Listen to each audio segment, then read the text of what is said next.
हाथी इंसानों को मोहित करते आए हैं। आज हम पालतू हाथियों की दुनिया में उतरेंगे, इतिहास, जीवन और चुनौतियों पर चर्चा करेंगे।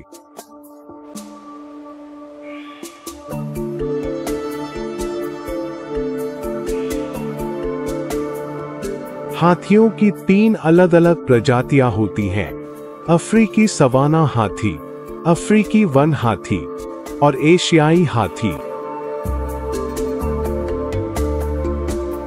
एशियाई हाथी को 4 उपप्रजातियों में बांटा गया है: श्रीलंकाई, भारतीय, सुमात्राई, बोर्नियाई। यहाँ थाईलैंड में हम अपने घर में भारतीय हाथी के साथ रहते हैं। जहाँ कभी हाथी विशाल इलाकों में आजादी से घूमते थे, वहीं अब मानवीय गतिविधियों ने उनके प्राकृतिक आवास को काफी हद तक कम कर दिया है। आज इनकी आबादी 2 मुख्य समूहों में बनती हुई है: जंगली हाथी और पालतू हाथी। थाईलैंड में लगभग 4,400 जंगली हाथी और 3,800 पालतू हाथी हैं। जंगली हाथी सामाजिक प्राणी है जो 5 से 10, कभी कभी 20 तक के मातृसत्तात्मक झुंडों में रहते हैं। वे भरपूर भोजन पानी वाले क्षेत्रों जैसे झाड़ियों और जंगलों में फलते फूलते हैं। ये शाकाहारी दिन में लगभग 12 घंटे पौधों की तलाश में बिताते हैं। आहार पूरा करने के लिए वे अक्सर खनिज हेतु नमक की चट्टानों का सेवन करते हैं। जंगली हाथियों का घर बहुत बड़ा होता है, जो लगभग 300 से 400 वर्ग किलोमीटर के क्षेत्र में फैला होता है। उनकी आहार संबंधी जरूरतों और सामाजिक संरचना को बनाए रखने के लिए इतना बड़ा इलाका जरूरी होता है।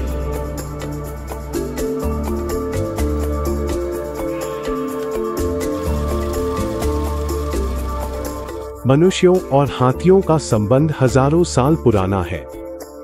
शुरुआत में हाथी जंगली जानवर थे जिन्हें परिवहन, श्रम और युद्ध जैसे उद्देश्यों के लिए पकड़ा और प्रशिक्षित किया जाता था। सबूत बताते हैं कि थाईलैंड में हाथियों को पकड़ने और पालने की प्रथा लगभग 1249 सुखोथाई काल के दौरान शुरू हुई। समय के साथ थाई समाज में हाथियों की भूमिका बदलती गई। युद्ध में कमी आने के बाद घने जंगलों में परिवहन के लिए हाथी अनिवार्य हो गए। बाद में उन्हें लकड़ी उद्योग में लगाया गया, जहां वे जंगलों से लकड़ियां खींचते थे। हालांकि 1989 में लकड़ी काटने पर प्रतिबंध लगने के बाद उनकी भूमिकाएं फिर से बदल गईं। आज कई पालतू हाथियों को पर्यटन उद्योग में काम मिलता है। हालांकि इससे हाथी मालिकों को आय का स्रोत मिलता है, लेकिन यह कई चुनौतियां भी पेश करता है। हाथी बड़े जानवर होते हैं और उनकी आहार संबंधी जरूरतें भी काफी अधिक होती हैं। एक हाथी को खिलाने की लागत, जो प्रतिदिन लगभग 300 से 400 किलोग्राम या अपने शरीर के वजन का लगभग 10% वजन खाता है, मालिकों के लिए एक बड़ा बोझ है। अपनी पोषण संबंधी जरूरतों को पूरा करने के लिए ये शांत विशालकाय मुख्य रूप से घास, बांस, लताएं, जड़ें, पत्तियां, पेड़ की छाल, विभिन्न फसलें और कुछ फल खाते हैं। पानी भी बहुत जरूरी है। हाथी प्रतिदिन 100 से 150 लीटर तक पानी पी सकते हैं। पालतू हाथियों की देखभाल चुनौतीपूर्ण काम है।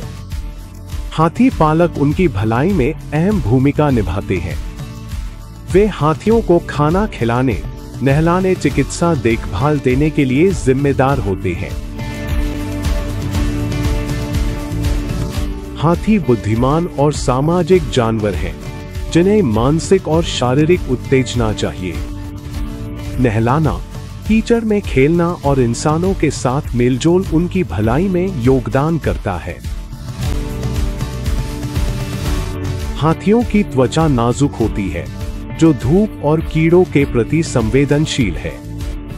शरीर पर कीचड़ लगाना उनके लिए प्राकृतिक सनस्क्रीन और कीट भगाने वाला है, जिससे त्वचा सुरक्षित रहती है। नियमित नहलाना स्वच्छता और संक्रमण रोकने के लिए जरूरी है। यह शरीर का तापमान भी कम करता है।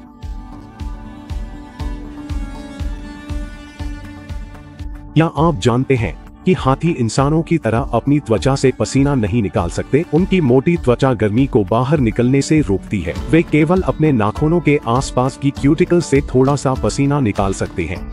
इसी वजह से वह हिस्सा अक्सर गीला रहता है, लेकिन यह उन्हें ठंडा करने के लिए पर्याप्त नहीं है। तो हाथी गर्मी कैसे कम करते हैं? सबसे पहले वे अपने कान फड़फड़ाते हैं। इससे रक्त प्रवाह के जरिए गर्मी बाहर निकलती है और यह एक प्राकृतिक पंखे की तरह काम करता है। दूसरा, उनकी आंखों से निकलने वाली थोड़ी सी नमी भी मदद करती है, हालांकि बहुत कम। जरूरी ठंडा रहना और पानी पीना। हाथी दिन में 4 से 5 बार तापमान के अनुसार पानी में ठंडक महसूस करते हैं।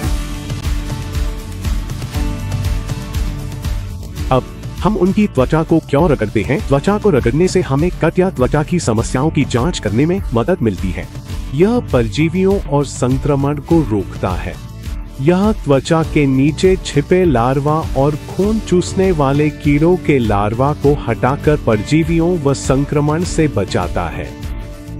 यह मृत त्वचा हटाकर खुजली रोकता है, जिससे त्वचा साफ, स्वस्थ व आरामदायक रहती है। ठंडा होने का समय सिर्फ मजे के लिए नहीं होता। यह हाथियों के स्वास्थ्य और खुशी के लिए बहुत जरूरी है। पालतू हाथियों का भविष्य एक जटिल मुद्दा है। जहां उनके कल्याण और रहने की स्थिति को बेहतर बनाने के प्रयास किए जा रहे हैं, वहीं आवास की कमी, मानव हाथी संघर्ष और अवैध वन्यजीव व्यापार जैसी चुनौतियां बनी हुई हैं। संरक्षण संगठन और समर्पित व्यक्ति हाथियों और उनके आवास की रक्षा के लिए लगातार मेहनत कर रही हैं। इन प्रयासों का समर्थन करके और जिम्मेदार पर्यटन को बढ़ावा देकर हम आने वाली पीढ़ियों के लिए इन शानदार जीवों के अस्तित्व को सुनिश्चित करने में मदद कर सकते हैं।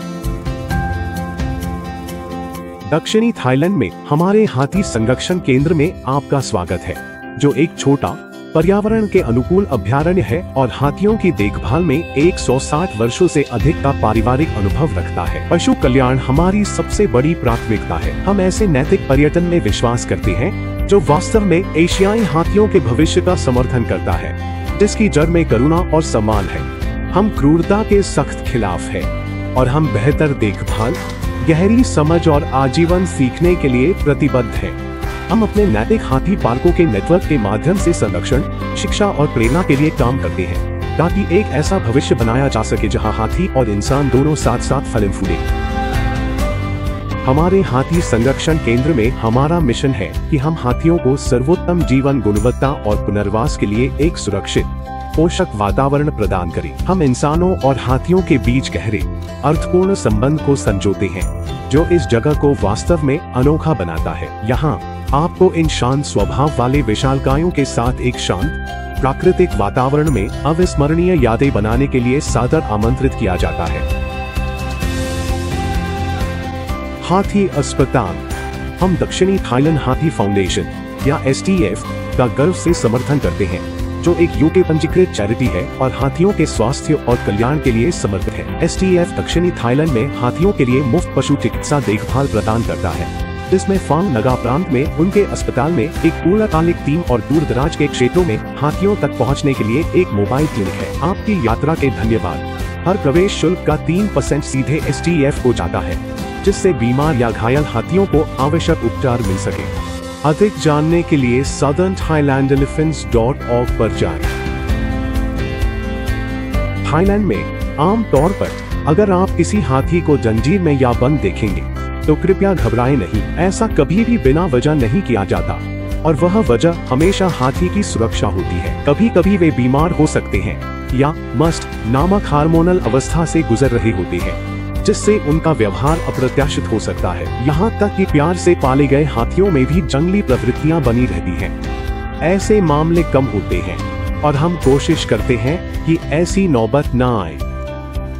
हमारे लिए हाथी परिवार जैसे हैं। परिवार की तरह हम उन्हें प्यार जिम्मेदारी से सुरक्षित रखते हैं। सुरक्षा संबंधी जानकारी। अपने अनुभव की शुरुआत करने से पहले कृपया इन महत्वपूर्ण सुरक्षा निर्देशों को जानने के लिए थोड़ा समय निकालें। दौड़ना मना है। आपकी सुरक्षा और हाथी की सुविधा के लिए कृपया परिसर में कहीं भी न दौड़ें। शांत रहें। अपनी आवाज धीमी रखें। तेज चिल्लाना या चीखना हाथियों को डरा या परेशान कर सकता है। बच्चों की निगरानी। 11 साल से कम उम्र के सभी बच्चों के साथ हर समय एक देखभाल करता होना चाहिए। हाथियों के पास जाना। हाथी महावत की मौजूदगी। हाथी न जाए। सामने रहिए। हमेशा हाथी के सामने या बगल में ही रहें। आंखों से संपर्क उन्हें आश्वस्त करता है। धीरे से छुए। हाथी की त्वचा भले ही कठोर दिखे, लेकिन वास्तव में वह संवेदनशील होती है। कृपया कोमलता से पेश आए। सिर्फ हाथियों का खाना ही खिलाएं। कृपया हाथियों को केवल केंद्र द्वारा उपलब्ध कराए गए स्वीकृत भोजन ही खिलाएं। मानव भोजन हानिकारक हो सकता है। कचरा न फैलाएं। हमारे पर्यावरण को सभी की खुशी और सुरक्षा के लिए साफ रखने में मदद करें। अपने हाथ धोएं। कृपया हाथियों को खाना खिलाने से पहले अपने हाथ धो लें। फ्लैश फोटोग्राफी न करें। तस्वीरें लेने के लिए स्वतंत्र महसूस करें, लेकिन कृपया फ्लैश बंद कर दें। हाथियों के पास अकेले न जाएं। हर समय एक गाइड और एक महावत की उपस्थिति अनिवार्य है। सुनने के लिए धन्यवाद और हमारे इन सौम्य दिग्गजों के साथ अपने यादगार समय का आनंद लें।